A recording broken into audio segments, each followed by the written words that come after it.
Okay, so a simple time and work problem. The first statement alone, I've mentioned this at, too many times to our enrolled students and also in open groups. Whoever has asked me a doubt related to something of this sort of time and work. Whenever you can relate the efficiency ratio, that's a fantastic situation when it comes to time and work problems. So the first statement does that for us. So B needs 25% more time to finish a job than A does.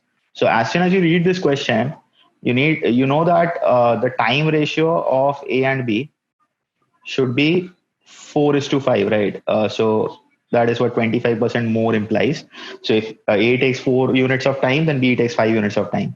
So if the time ratio is 4 is to 5, the efficiency ratio should be 5 is to 4. Now, as soon as you know this efficiency ratio, you can actually assume these to be the efficiency of A and B. So that's the advantage of having the efficiency ratio straight away given. You should have a practice that you do not need to write this and you straight away get this 5 is to 4. Just be careful in that case. So it's just that A and B have the efficiencies as 5 and 4. So this is our assumption. I mean, whenever you have this relationship of efficiency, you can just take them as efficiency. So ideally, if you read the question properly and don't get intimidated by the amount of data that is presented and hit on the right one, it's a 40 to 45-second problem hardly. So let us understand that how. They too finished the job in 13 days. So these two people finished the job in 13 days in the following manner. A works alone till half the job is done. Then A and B work together for 4 days. So this is good because the days are mentioned, right? The first part we don't know the number of days, but the second part we know the number of days. And finally, B works alone to complete the remaining 5% of the job.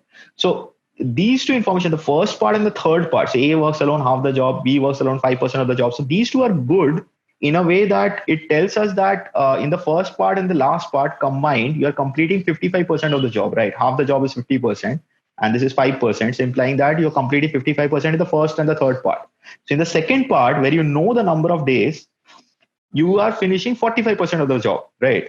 So actually, if you think about this 13 days is not even required to solve this particular problem.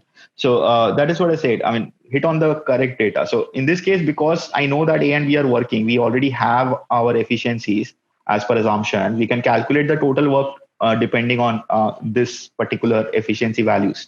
So let's do that. So what we know is when A and B are working for 4 days, together they will complete this much amount of work.